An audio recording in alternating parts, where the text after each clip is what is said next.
collab might be. Oh, interesting. Yeah. Okay. Yeah, all the possibilities together. That's it, but it's interesting. Yeah, it's like so there's I feel like most people are not going to know the context, so it's like you hear it on the level of it's a relationship song for sure. And so you hear that like yeah, it's those possibilities and how do I express that in a way that goes back to the maps and keys part, right? And then yeah, it's interesting because there are a lot of like nouns in this and it's like how do those connect? And like in reality they all go back to like these phrases, things that Dar talked about that are like how it's funny that we're talking about this because or ironic anyway because it's like they're all the things that are points of connection with your listener, right? Like a talisman of, oh, that's me. It's the thing that reminds your listener that like, oh, there's a relatable thing there. The maps and keys are like the things that you have that are the sort of like way that you tell that story or the things that are important to you. The streets on that map are like, yeah. The things that are important and how you connect also. And then yeah, reminder of shared reality is also another way of connecting. So like I don't know if there's a way to like put those things together too. That could be the button also. I don't know. I love the idea of connecting the talisman with the maps and keys of like, is it the map? Is it a key? Is it the thing you find with the maps and keys? And like, you know, as you know, the talisman is me, you know, maybe that's the thing maybe it's all of the things, maybe there's you know, some kind of encryption, a mystery, so to speak.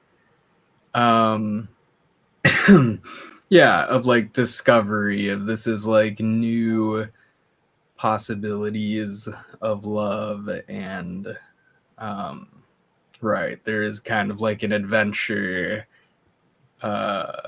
aesthetic to it with the maps and the keys. Yeah, this song is a nod also entirely to shoot, what's the name of that song? I'm like blanking on it. What do you hear in these sounds? Dar's song about going to therapy. This song is entirely about that, really. When you played it for me, that came to mind right away because she has those images, and it's a really nice illusion. But people don't need to know that. We know that, and people who know her songs will know it. And so I feel like that's really nice because it works on both levels. Yeah, I just that line, like there's so much about that song that I love. That's one of the first songs I've ever heard. But like that's the guide, that's the map. Tell me where does the arrow point to? Who invented roses? Like that whole verse of hers, like it's like in the back of my mind when I'm writing this. Yeah.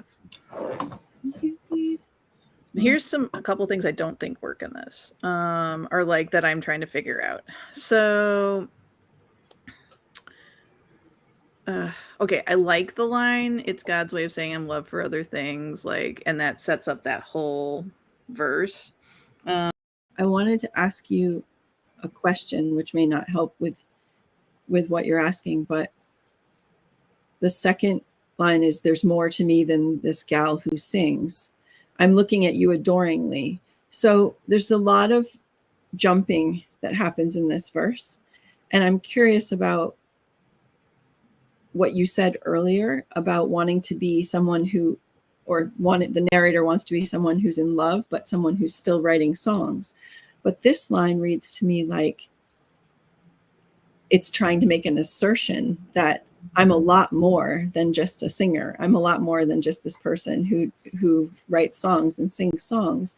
And so I'm not sure about that because it feels a little bit at odds with what you were.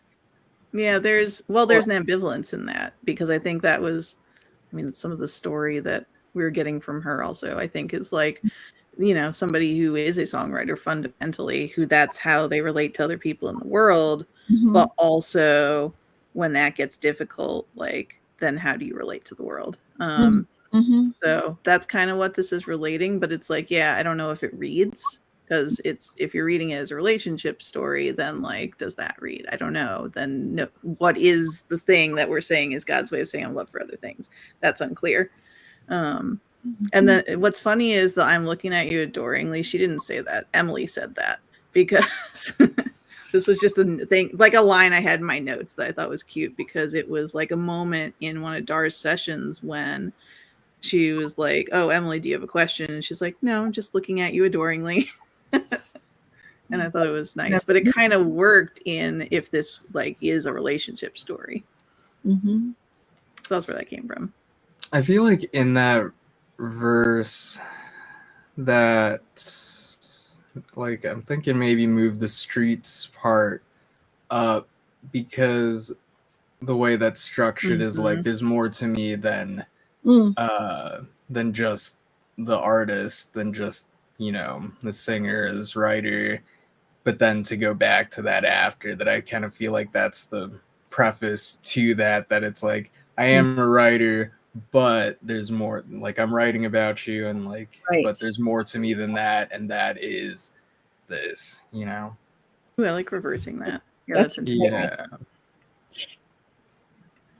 And then the line that starts, it's God's way. So the way you have it right now, there's nothing there's no antecedent. There's no antecedent, right? It makes me very happy that I'm on this call with both of you, because now I know that there are people outside of my teaching life that I can say that to, and it's okay.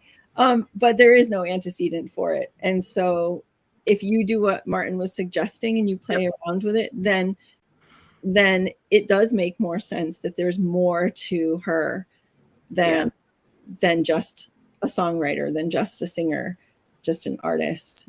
But she is that too. Mm-hmm. Fundamentally, yeah. Okay, that's good. Those are good notes on that. Thank you. The other thing that is difficult for me right now is, where's that other awkward line? Oh, you know, when I was first singing this one line to myself, where is it? Oh, yeah. So, like, I'm not my cabinet of files and spreadsheets. I feel like I was initially singing, or like when I come back to it, I always end up singing it some different way every single time. That one needs to be polished. I think that one's pretty. It's just too many syllables. I don't know if y'all agree.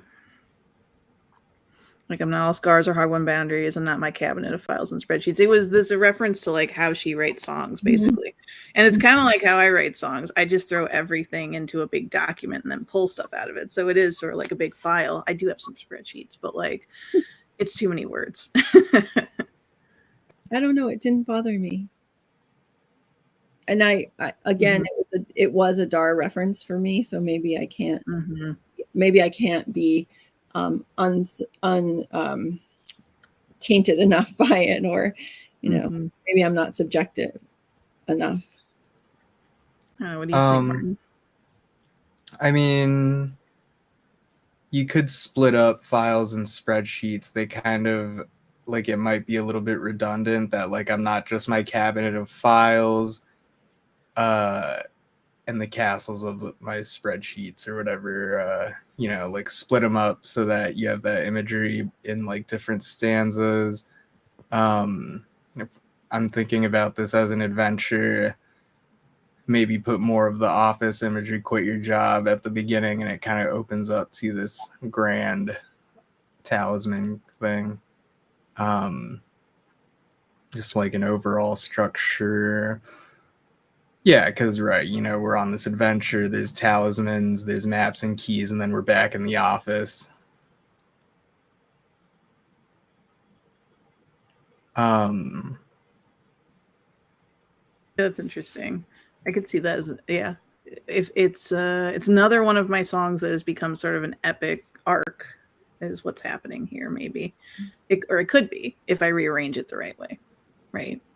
Yeah, and I think if there's any word that might seem hard to say, it's spreadsheets. Yeah, it's just cabinet of files is more. Spreadsheets is hard to say. Yeah, it's a lot of constant clusters.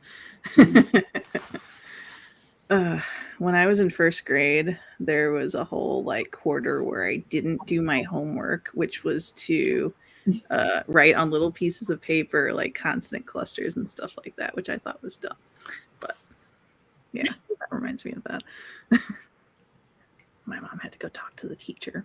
Anyway, this is great feedback, y'all. Thank you. Sure. Yeah, I feel like this one's pretty like this one's got a pretty solid couple of hooks in it, and like it's catchy. It gets in my head all the time. Just needs a little polish. Amy, you're looking pretty healthy. You're looking pretty spry right now. You feeling like actually exhausted. putting it down? I don't, but I'll go first next time. I actually feel like this is really good, but I feel like I pushed myself really hard to be very participatory, and I feel really I feel like my brain is really tired, and I just don't think I'll do a very good job. So I'd rather be fresher and like just fresher. You did great. Okay. You were very participatory. Yeah, thank you for much joining. Appreciated. Yeah. I mean, I'm just happier that to be able to hopefully be useful in some way and give you feedback and hear. And I really like both of your songs so much. So they're both incredibly appealing. So hopefully you'll sing them again. Yeah. Thank you. Yeah, great note. So if you'd like feedback on anything. Yeah. I think one thing I'm thinking about, and maybe it's just something that both of you can, I don't know, maybe you just can have thoughts as you hear more of my songs, is I've always been bothered by this in terms of when I used to really write and publish poetry. I feel like I so appreciate people's long lines and incredible specificity. And when it comes to my own writing process, I always feel like my language is very direct and simple and shorter. And I'm struggling with that in my own songs. And maybe that's fine. You know, I'm always having arguments with myself about it in my head. Like, this is clearly who you are. You know, you have a minimalist style, but sometimes I really dislike it. So, you know, what do you do with that? And how do you push against your own tendencies? Maybe is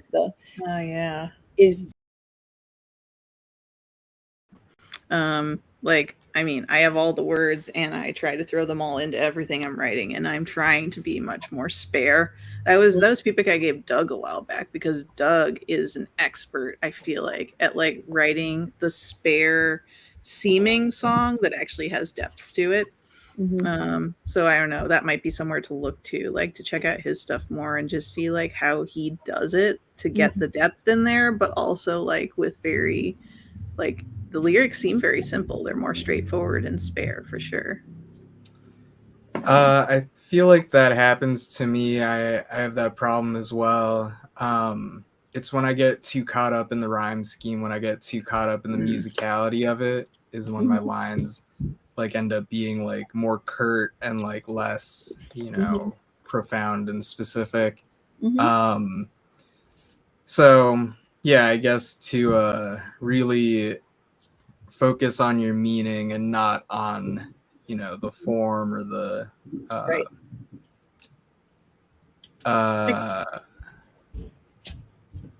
yeah. Question. What's up? Not to interrupt, but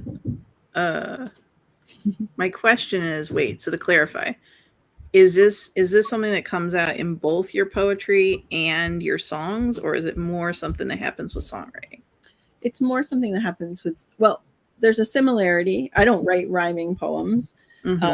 So I've never had the sing-songy kind of, you know, rhyme scheme form sort of problem. Okay. But I still think that I'm loading a lot of what to me feels like meaning in very spare language, and I'm not always sure that it's coming through.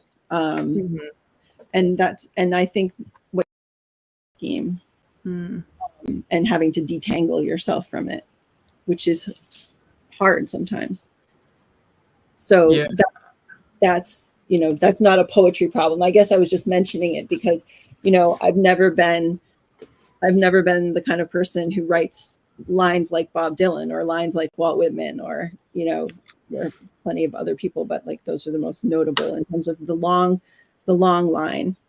Well, so I asked for a specific reason because it points to a potential like avenue to try to address it, which is maybe it's worth exploring like less rhyming or like getting outside of the musicality and the rhyme scheme part of writing a song, right? Maybe it's worth exploring that a little bit to sort of, I don't know, get more of the meaning across. I don't know. Martin, what do you think? Like, you do bring it back. There is the musicality, but like instead of having a point per line, you have a point for 2 lines, where it's like the first is kind of the vehicle, and then you hit them with the punchline, or the other thing I was gonna say was, I mean, right, the short ideas are usually like true or like pure, you know, the cliches, like the strong, like, you know, simple things. But that if you just, you know, reflect on your writing and just like connect those ideas, that like, right, you just connect your small ideas to make larger ideas.